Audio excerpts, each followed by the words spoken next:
let's try to wrap up our conversation. We tried to ask about a form of progressive Christianity that could have some traction in the real world, that could make a difference in society. I think we quickly teased out why that's such a difficult process. And then we considered a couple constructive suggestions. I'd be interested from each of you, as we close, how you would think about what we achieved, what new insight or questions were opened up, and where we failed in the discussion. I think that our positions weren't that far apart, Laurent, and Steve in part in agreeing with Laurent, that I don't take the position of an a priori position read out of just war theory onto contemporary foreign policy.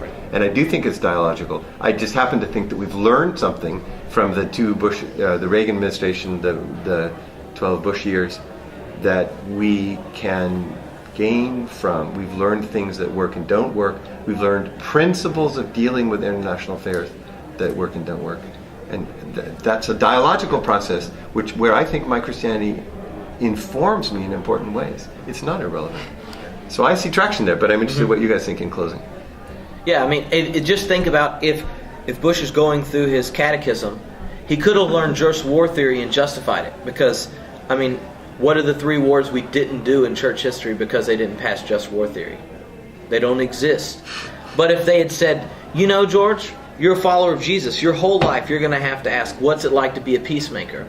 That makes you take a different shape to your whole way of interpreting the world and how you use power and the presumptions you make when facing decisions. Especially if I have no idea what it'd be like to have that amount of power. But it'd have to shape your imagination differently, that you would think different if you went to the communion table and were taking it with the peacemaker. And I think that insight is something that resonates with me, but also has resonated with a whole lot of people that identify with the emerging church, who, when they show up and they hear just war theory or, part of the Hauerwasian Mafia absolute pacifism thing, they just go, wow, that's boring and difficult, and I know how this is going to end. You go ahead and do your little conversation, and we'll show up afterwards and attempt to do something that we can live within. Yeah. So, Steve, Laurent, where do we make progress, and where do you see questions that we'd want to come back to? You'd want to come back to and tease out further. Well, I would say definitely, because I know your work and I know you, Philip. I knew that you didn't mean this kind of simplistic principle to practice thing. Just wanted to underline it. I think, at least we got the conversation started, and we showed that even if we don't have consensus, we're still making progress in approaching important issues. I would still, maybe it's because I've been reading Deleuze too much lately, as I was telling Steve, but I would be, and because I've been thinking a lot about the developmental issues, about the way we respond to anxiety of difference. And so I sort of have this concern that we not automatically, out of anxiety, respond to any dissensus so quickly that we force ourselves to find a consensus. Because it could very well be that dissensus itself could be generative if we let it be and don't anxiously respond and find consensus too quickly. Steve, you get the last word. Well, I'm attracted to the notion that you you want to avoid anxiety, or you want to, that it somehow be not anxious, or take no care, is another injunction that one might follow. And I think, again, I've heard Laurent's perspective on this really for the first time, but I'm thinking of it as an alternative. And again, I wasn't suggesting that the methodology that you Phil, were advocating was a version of the just war theory, because the just war theory obviously assumes that you work it out all ahead of time and then apply it.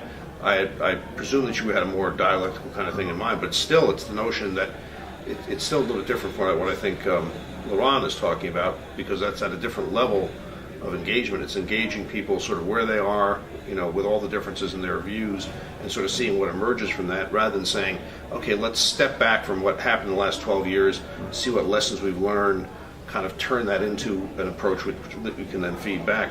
That's still a little bit more, I suppose, rationalistic, which is something I usually like, but maybe it's not panning out.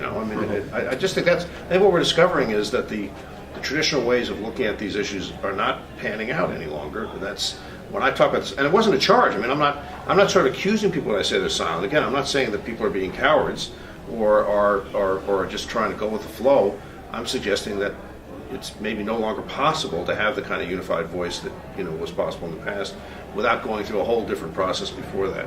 And maybe it's the kind of process that Tripp and Laurent have both been talking about. That's the way to accomplish that. I just don't know because it hasn't been tried. I mean, it really hasn't been tried. I think it's fair to say. Well, in our next webcast, we'll try it. Thanks, you guys, for getting together. And I look forward to the next meeting in D.C. It'll be West Wing of the White House. Have a good one. Take care. With a special guest. Yeah.